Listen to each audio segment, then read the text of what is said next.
আম্মা জান আয়েশা সিদ্দিকা রাদিয়াল্লাহু তাআলা আনহা বাড়িতে যখন ফজরের নামাজ আদা করে নবী পাক সাল্লাল্লাহু আলাইহি সাল্লাম বাড়ি ফিরল না। আম্মা জান আয়েশা বড় অধীর হয়ে বললেন, চিন্তিত হয়ে গেলেন। হযরত আবু বকর সিদ্দিক আল্লাহর নবীর বাড়িতে রওনা হলেন। বাড়িতে গিয়ে আম্মা জান আয়েশাকে ডাক দিলেন, মা আয়েশা, ও মা আয়েশা, নবী পাক সাল্লাল্লাহু আলাইহি সাল্লাম কি বাড়িতে অসুস্থ আছেন নাকি? আম্মা জান আয়েশা বের হয়ে বললেন, কি ব্যাপার আব্বা জান? নবী পাক সাল্লাল্লাহু আলাইহি সাল্লাম অসুস্থ হবে কেন? আমার নবী তো বাড়িতে নাই। আবু বকর বললেন, কি ব্যাপার, কেন, কোথায় গেল? আমার নবী তো মসজিদে নববীতে আসেন নাই। মসজিদে নববীতে মসজিদে নববীতে আমরা নবীর জন্য, আল্লাহ নবীর জন্য নামাজে ইন্তেজার করে করে, দেরি করে করে ফজরের শেষ টাইমে নামাজ আদা করেছি। আমরা মনে মনে ভাবলাম নবী হয়তো সুস্থ হয়ে গিয়েছেন, সেই জন্য হয়তো বাড়ি থেকে আসতে পারেন না। এই না মনে করে আমি আবু বকর সিদ্দিক নবীজির খোঁজ নিতে এসেছি। এটা মনে করে আমি আবু বকর সিদ্দিক খোঁজ নিতে এসেছি। আর মা আয়েশা, তুমি কি বলছো যে নবী বাড়িতে নাই? ব্যাপারটা কি? তাহলে কোথায় গেল? এই খবরটা যখন ছড়িয়ে গেল, আম্মা জান আয়েশা আরো বড় চিন্তিত হয়ে পড়লেন। যখন সাহাবায়ে কেরামরা প্রত্যেকের মধ্যে একটা সরগোল পড়ে গেল, আমার নবী পাক কোথায় চলে গেলেন? কুফারে কুরাইশরা তুলে নিয়ে গেল নাকি? ইহুদিরা তুলে নিয়ে গেল নাকি? বেদিন কাফের মুশরিকরা তুলে নিয়ে গেল নাকি? এই না মনে করে মদিনার অলিতে গলিতে চতুর্দিকে খোঁজাখুঁজি করলেন, কোন জায়গায় পাওয়া গেল না। একদিন গেল, দুই দিন গেল, আমার নবী পাক সাল্লাল্লাহু আলাইহি সাল্লামকে কোথাও পাওয়া গেল না। না পাওয়ার কারণে হযরত আবু বকর, হযরত ওমর ফারুক দুই জন আলোচনা করলো, ভাই চলো চলো একটু আমরা দূরের দিকে ইহুদি এলাকায় চলো, ওই সাইডে গিয়ে একটু খুঁজে আসি। তৃতীয় দিনের মাথায় দুইজনা চললেন। পথের মাঝে একজন বাচ্চাকে জিজ্ঞাসা করলেন, রাস্তার মাঝে একজন বাচ্চাকে জিজ্ঞেস করলেন, বাবা ছেলে, ও বাবা ছেলে, এই পথ দিয়ে কি আমাদের নবী, আমাদের নেতা নবী মুহাম্মদ সাল্লাল্লাহু আলাইহি সাল্লামকে কি যেতে দেখলে নাকি তোমরা? আমাদের মতো একজনা মানুষ, আমাদের আকৃতি, আমাদের মতো এরকম জুব্বা পরা, আমাদের মতো মুখে দাড়ি, আমাদের মতো মাথায় টুপি, এরকম একজন ব্যক্তিকে দেখেছো নাকি বাবা? ওই বাচ্চা বলেছিল, আমি আপনাদের নবী কিনা জানি না, তবে একজন মানুষকে যেতে দেখেছি। একজন মানুষ এই পথ দিয়ে গিয়েছে, সামনে যে দেখছো ওই দূরে পাহাড়টা আছে, ওই পাহাড়ের একটা গুহাতে, ওই গুহাতে বসে আছে। না জানি উনি এমন কোন ব্যক্তি, আজ দুদিন যাবত এসেছে। যেই থেকে এসেছে তখন থেকে আমি যে ছাগল ভেড়াগুলো চড়াতে এসেছি, সেই দিন থেকে ছাগল ভেড়াগুলা কোনো খাবার মুখে নাই। না জোরে বলুন সুবহানাল্লাহ। এটা বুঝতে আর দেরি হলো না আবু বকর সিদ্দিক, হযরত ওমর ফারুকের আর বুঝতে দেরি হলো না। তাহলে নিশ্চিত আমাদের নবী এই জায়গাতে এসেছেন। হযরত আবু বকর, হযরত ওমর ফারুক রাদিয়াল্লাহু তাআলা আনহু দুইজনা ছুটে ছুটে ছুটে ছুটে পাহাড়ের গুহাতে চলে গেলেন। আল্লাহ নবীকে দেখতে পেয়ে হযরত আবু বকর সিদ্দিক, হযরত ওমর ফারুক দুইজনা সালাম দিলেন, আসসালামু আলাইকুম ইয়া রাসূলুল্লাহ, আসসালামু আলাইকুম ইয়া হাবিবাল্লাহ। আল্লাহ নবী কাঁদছেন, মাথা তুললেন না। এত কান্না কাঁদেন সেজদায় পড়ে। নামাজে যেভাবে সেজদা দেওয়া হয় এই সেজদারত অবস্থায়, এই সেজদার মতো অবস্থায় গিয়ে এত কান্না কাঁদে। কাদের জন্য কাঁদে? কি বলে বলে কাঁদে? ইয়া হাবলি উম্মতি, ইয়া হাবলি উম্মতি। রব্বুল আলামিন আল্লাহ, আমি নবী মুহাম্মদ সাল্লাল্লাহু আলাইহি সাল্লাম, আমাকে যদি আপনি সৃষ্টি না করতেন, আল্লাহ দুনিয়ার জমিনে কোনো কিছু সৃষ্টি করতেন না। রব্বুল আলামিন, আমি নবীকে যদি সৃষ্টি না করতেন, আপনি জান্নাত জাহান্নাম কোনো কিছু সৃষ্টি করতেন না।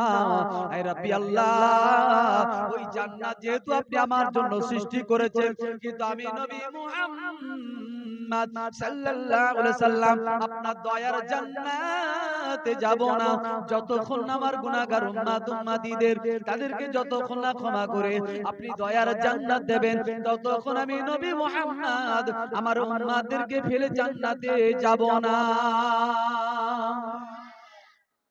উম্মত দরদি নবী বারে বারে শুধু আমাদের জন্য ভেবে গেছে, আমাদের কথা চিন্তা করে গেছে, কিন্তু আমরা সেই নবীর জন্য কতটা ভাবলাম, কতটা চিন্তা করলাম।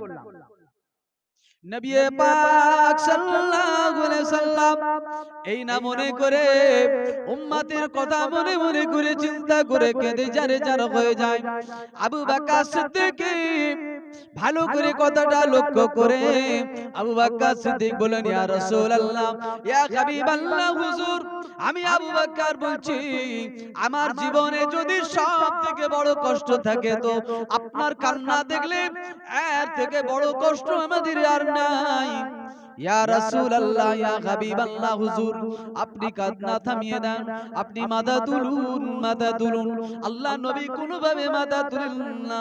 আবু বকর সিদ্দিক বললেন, ইয়া রাসূলুল্লাহ, হুজুর ইয়া হাবিবাল্লাহ, হুজুর আমি আবু বকর বলছি, আমার জীবনের যত নেক কাজ করেছি, আমার জীবনের প্রতিটা নেক কাজগুলোকে আপনার উম্মতের নাজাতের জন্য কুরবান করে দিলাম। জোরে বলুন সুবহানাল্লাহ। আপনার উম্মতের জন্য আমার জীবনে যত নেক কাজ করেছি তো তাদের জন্য আমি কুরবান করে দিলাম, আপনি মাথা তুলুন। আল্লাহ নবী তথাপি মাথা তুললেন।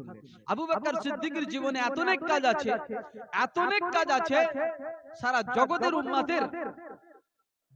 উম্মতের যত গুনার পাহাড় হোক না কেন আল্লাহ তাআলা মনে করলে যে আবু বকর নেকি যা আছে এই গোটা জগতের উম্মতের গুনাহগুলোকে তার নেকির দ্বারা ঢেকে দিতে পারে, এতটাই তার জীবনে নেকি। তাই আবু বকর সিদ্দিক বলেন, আমার জীবনে যত নেকি আছে আপনার উম্মতের নাজাতের জন্য আমি কুরবান করে দিলাম। আমি জান্নাত যেতে পারি আর চাই নাই পারি, আপনার উম্মতের যাদের জন্য আপনি কাঁদছেন, অতএব আমি আমার নেকিগুলো তাদের জন্য কুরবান করে দিলাম। ওমর ফারুক রাদিয়াল্লাহু তাআলা একই কথা বলেন, ইয়া রাসূলুল্লাহ, ইয়া হাবিবাল্লাহ, হুজুর আপনি মাথা তুলুন, আপনি মাথা তুলুন, আপনি কাঁদবেন না, কাঁদবেন না। আপনার জন্য মদিনার অলিতে গলিতে কারো বাড়িতে কোনো খাবার চড়ে না। ইয়া রাসূলুল্লাহ, আপনাকে না পাওয়ার দরদে ব্যথায় প্রতিটা মানুষ, আপনার সকল সাহাবায়ে কেরামরা প্রত্যেকে চিন্তায় অধীর হয়ে রয়েছে। ইয়া রাসূলুল্লাহ, ইয়া হাবিবাল্লাহ, হুজুর আমি ওমর ফারুক বলছি, আমার জীবনে যত নেক কাজ আছে আমি আমার নেক কাজগুলোকে আপনার উম্মতিদের নাজাতের জন্য কুরবান করে দিলাম। জোরে বলুন সুবহানাল্লাহ। দরুদ শরীফ আল্লাহুম্মা সাল্লি আলা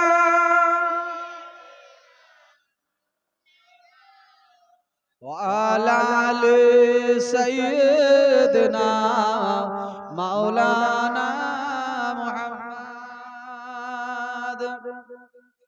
اے بشر سیرا نبی اے بشر سیرا نبی তুমি ছাড়া নেই যে গতি, তুমি ছাড়া নেই যে গতি, সালাম জানাই তোমার প্রতি। এ মদিনা ওয়ালে সালাম শুনে যারে মোদের কালাম। বালাগাল উলা